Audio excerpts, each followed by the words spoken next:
क्योंकि जंतर मंतर पर CJP protest कर रही है।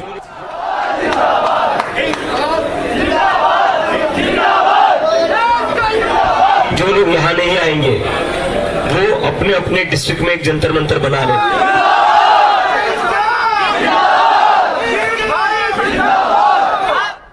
अब देखिए जरा क्या है तैयारी। विपक्षी दलों ने संसद में सरकार को घेरने का प्लान बनाया है। कॉकरोच जनता पार्टी 20 जुलाई को संसद मार्च करने वाली। सोनम वांगचुक को अचानक अस्पताल में शिफ्ट करने से समर्थक भड़के। वांगचुक ने 20 जुलाई को आजादी का दूसरा आंदोलन होगा ये कहा। अन्याय और डर से आजादी के खिलाफ संसद तक मार्च करेंगे। जंतर मंतर पर अब सीजेपी के फाउंडर अभिजीत दीप के भूख हड़ताल पर हैं और कह रहे हैं कि सब कुछ प्लान के मुताबिक होगा, यानी बड़ा मार्च करेंगे। लेकिन खबर यह है कि सीजेपी को संसद तक मार्च करने की मंजूरी नहीं मिली। सीजेपी ने दिल्ली पुलिस से संसद मार्च के लिए अनुमति मांगी थी और अब आयोजक आवेदन देंगे तो भी मंजूरी नहीं मिलने वाली है, पुलिस का कहना। संसद सत्र और सुरक्षा कारणों से दिल्ली पुलिस अनुमति नहीं देगी।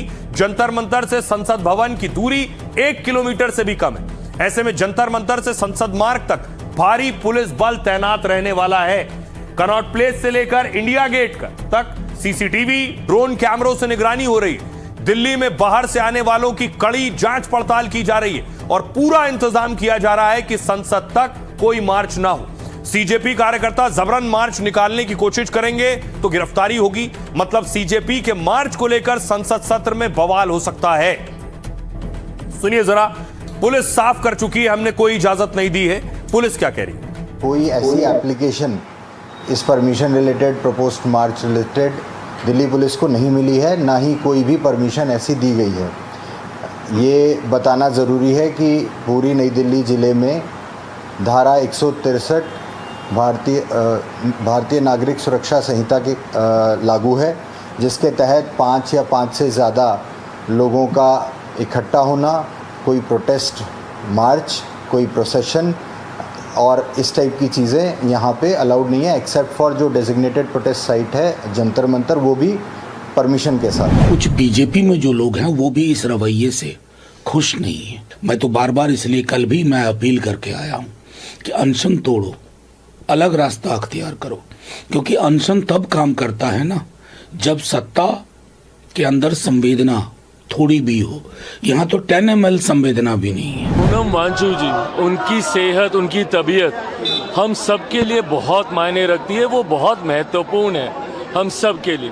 ऐसे में इस बात को सुनिश्चित किया जाएगा कि उनके स्वास्थ्य के साथ कतई कोई लापरवाही ना हो और साथ ही में परिवार की भावनाओं का भी पूरी तरीके से सम्मान किया जाएगा। ये छोटी लड़ाई थोड़ी नहीं है। राहुल गांधी जी पूरा का पूरा विपक्ष एक होकर के लड़ रहा है और सोनम वांगचुक जी आज एक मुद्दों पर आए हैं और उसके डेमोक्रेसी पर आज जो सवाल उन्होंने किया वो सही है। जो लोग लड़ेंगे सबका सहयोग राहुल गांधी जी करेंगे और राहुल गांधी जी सबको साथ लेके चलेंगे। मुझे लगता है कि ये लड़ाई सिर्फ सोनम वांगचुक की नहीं बल्कि हर उस गार्जियन की जो अपने बच्चों के अंदर एक अपने देश की भविष्य, अपने परिवार की भविष्य और अपने बच्चों के लिए दिनों रात मेहनत करके उनके शिक्षा के लिए या अपने देश को बेहतर बनाने के लिए हर वो माँ बाप हर दिन मेहनत कर रहा है। न्यायालय मॉनिटरिंग कर रही थी इस मामले को, न्यायालय का आदेश हुआ तो उनको जो अस्पताल में भर्ती किया गया। इतना ही सामान्य मामला है और कुछ नहीं। और यही मामला अब अदालत तक पहुंच गया है। सोनम वांगचुक को जिस तरह से ले जाया गया, इस मामले को उठाने के लिए उनकी पत्नी कोर्ट पहुंच गई। आज इस मामले में भी सुनवाई हुई। हाई कोर्ट पहुंची थी सोनम वांगचुक की पत्नी।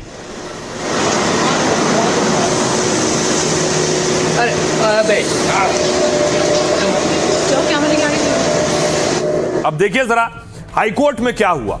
क्या सोनम वांगचुक को उठाया जाना गलत था? देखिए कोर्ट क्या कह रहा है इस पर। सोनम वांगचुक निजी अस्पताल में शिफ्ट नहीं होंगे, सफदरजंग अस्पताल में ही उनका इलाज जारी रहेगा। सोनम वांगचुक की पत्नी ने कोर्ट में याचिका दी थी और उन्हें निजी अस्पताल में शिफ्ट करने की मांग की थी, लेकिन दिल्ली हाईकोर्ट ने फिलहाल राहत देने से इनकार कर दिया और उन्हें अस्पताल ले जाने के सरकार के फैसले को सही माना है। कोर्ट ने कहा सरकार की कार्रवाई को मनमाना नहीं कहा जा सकता। सोनम वांगचुक को वही दवाएं दी जा रही हैं जिसमें उनकी रजामंदी है। अदालत ने कहा डॉक्टर सभी मेडिकल फैसले उनकी सहमति से ही लेंगे। साथ ही एम्स के डॉक्टर भी सोनम वांगचुक की सेहत की निगरानी करेंगे। हाईकोर्ट ने केंद्र, दिल्ली सरकार और पुलिस से 3 दिन में जवाब मांगा है। दिल्ली हाईकोर्ट इस मामले में अगली सुनवाई 24 जुलाई को करेगा। सोनम वांगचुक शिक्षा मंत्री धर्मेंद्र प्रधान के इस्तीफे की मांग कर रहे हैं और 28 जून से दिल्ली के जंतर मंतर पर भूख हड़ताल कर रहे थे। उनका वजन 9 किलो घट गया था और उनकी सेहत बिगड़ती जा रही थी। डॉक्टरों ने तो यह तक कह दिया कि कई अंगों को भारी नुकसान हो सकता है। इसके बाद दिल्ली पुलिस वांगचुक को जंतर मंतर से उठाकर ले गई और खराब सेहत को देखते हुए सफदरजंग अस्पताल में भर्ती कराया गया। वांगचुक की पत्नी और उनके समर्थक सरकार और पुलिस पर सवाल उठा रहे हैं, लेकिन अदालत ने कहा वांगचुक को इलाज के लिए उठाना हरगिज गलत नहीं है। सुनिए जरा क्या कुछ कह रही है सोनम वांगचुक की पत्नी। अगर आपको उनकी हेल्थ की इतनी ही चिंता है तो आपने सिविलियन ड्रेस में पुलिस क्यों भेजा और इतनी बेरहमी से क्यों उनको उठा के स्ट्रेचर में डाला और लेके गए। जो उनके डॉक्टर्स हैं और जो हम अपने डॉक्टर्स के साथ उनका मशवरा करवाना चाहते हैं, वो कहते हैं कि हम गवर्नमेंट हॉस्पिटल हैं, हम प्राइवेट डॉक्टर्स से नहीं मिलना चाहते हैं। तो हम अपने डॉक्टर्स को जहां हमें कंफर्टेबल है हम वहां जाना चाहते हैं। ये सब नौटंकी है कि ये हम हेल्थ के लिए चिंतित हैं और ये है।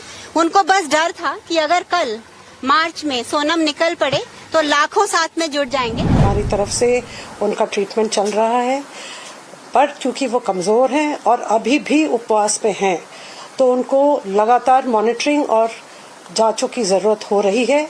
इसलिए हमारी जो कंबाइंड टीम है ऑल इंडिया इंस्टीट्यूट की और हमारी, हम सब की सहमति यही है कि वे भर्ती रहे, क्योंकि उनको कंटिन्यूअस मॉनिटरिंग की जरूरत है, क्योंकि इनके ब्लड पैरामीटर्स अभी भी फुल्ली नॉर्मल नहीं है। की फैमिली ने क्लियरली बोला है और सुपरिटेंडेंट ने भी बोला, वो जो आई थी, कि उन्होंने कहा वे बार बार कहते हैं कि हमको आपकी हॉस्पिटल पे ट्रस्ट नहीं है, हमको सरकार पे ट्रस्ट नहीं है। सपोज सरकारी व्यवस्था पे उनको ट्रस्ट नहीं है और वो इंडिया की one of the famous and one of the best hospital Vedanta जाना चाहते हैं और वेदांता से इन्होंने बात कर ली है, तो इनको रोका क्यों जा रहा है?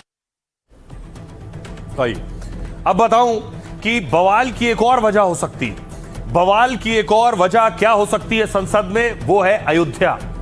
अयोध्या में चढ़ावा चोरी का मुद्दा भी सांसद सदन में उठा सकते हैं और कांग्रेस पार्टी और बाकी विपक्षी भी इस पर सवाल कर सकते हैं।